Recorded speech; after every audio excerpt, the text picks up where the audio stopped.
Good morning. This is a refresher course for proper operation of a 1,500 gallon, 750 gallon a minute Class A pumper.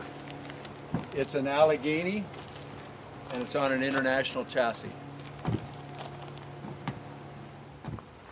In order to properly utilize this piece of equipment, it's important to know what is contained in each of the compartments.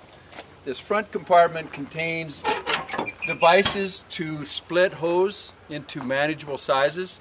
This particular one takes a 2.5 inch hose and breaks it up into two 1.5 inch hose. This is called a gated Y. This particular piece of equipment is called a flat cap reducer. It allows you to take that 1.5 inches and reduce it down to 1 inch in case you're extending up into the forest. There are various connectors used, double females, double males, a 2.5 to 1.5 inch flat connector, double female 1.5 inches, and a double male 1.5 inches, all contained in this compartment. The next compartment has one hose nozzle. It's a fog straight nozzle, about 90 gallon a minute, and two more gated Ys for your use.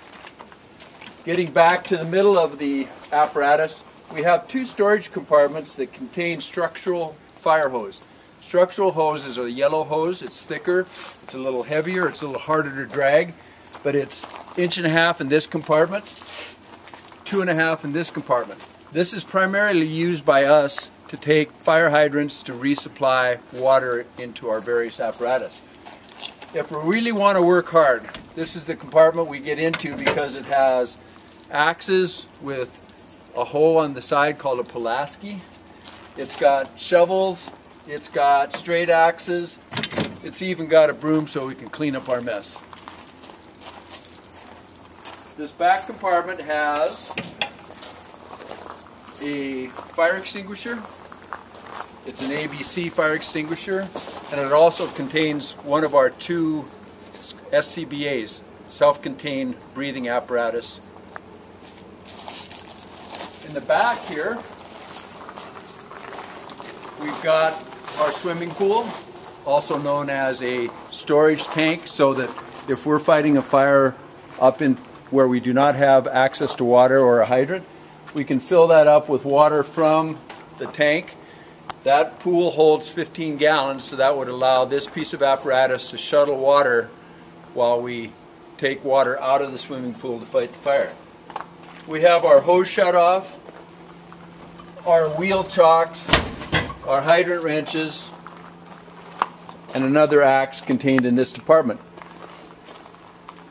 This is a motorized power evacuator for our 1,500 gallon tank. This actually has a pump that pushes the water out, which is different than gravity. This is one of our 3 intake spots. If you take a hydrant with a 2.5 inch line, it would go into this, you open it up, and it would fill the tank. This is our right rear discharge. It's one of the 4 2.5 inch outlets on this apparatus. This is a quick attack, large diameter hose, 250 gallon a minute approximately, and it takes size and strength to operate this. It's a heavy piece of equipment. It's probably one of the only one of the few things on this apparatus that can hurt my volunteers, and we have to be really careful. Ladders for getting up on roof in case we have spot fires up in the valley of a roof. We have pike poles to pull branches down off of roofs in case a tree went down. In this compartment we have our foam fire extinguisher, primarily used for gas fires, gasoline fires. And we have our second SCBA. This little compartment has a spare tank for the SCBA.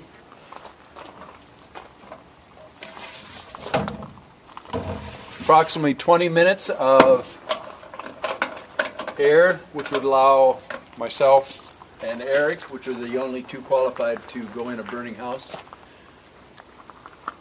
The top that corrugated hose up on top is for when we do a soft suction draft in either a river or a lake.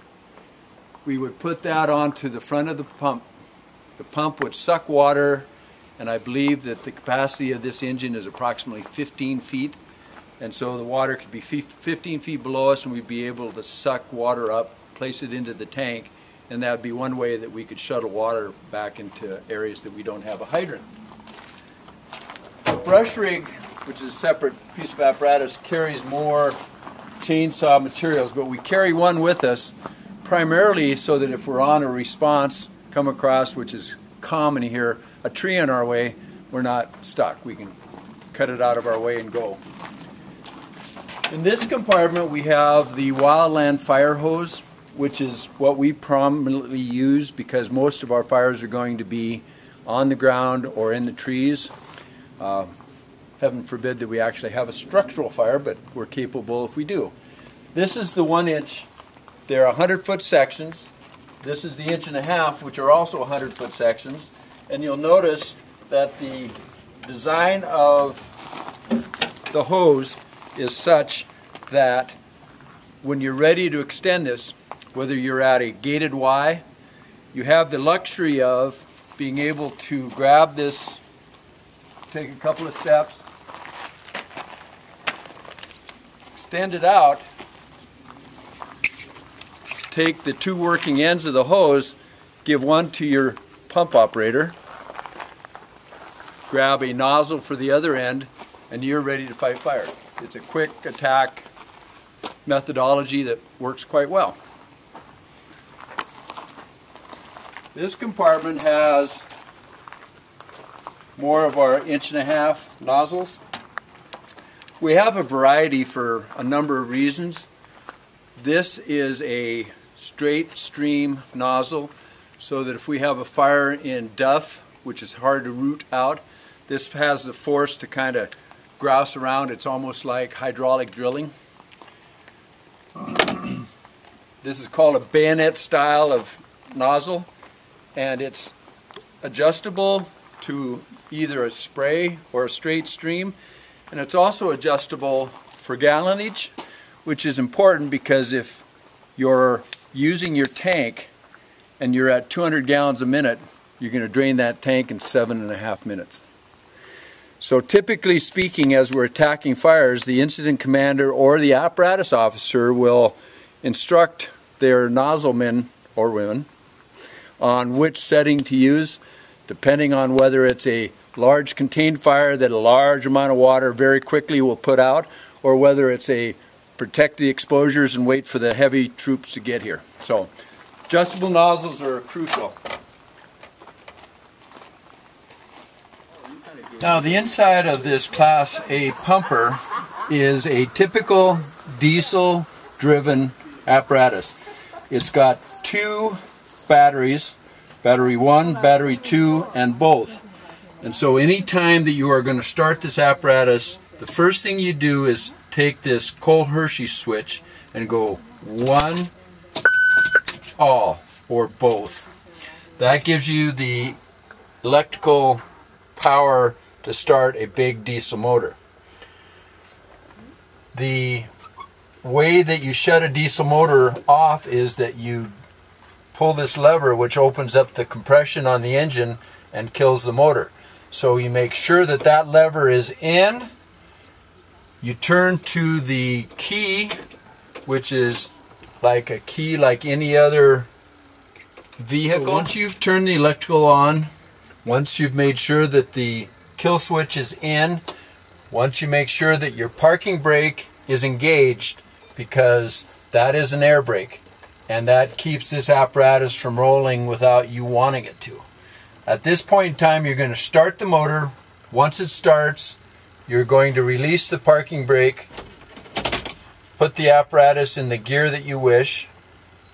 It's got reverse, neutral, drive, 3, 2, 1. Typically you keep it in drive if you're going forward.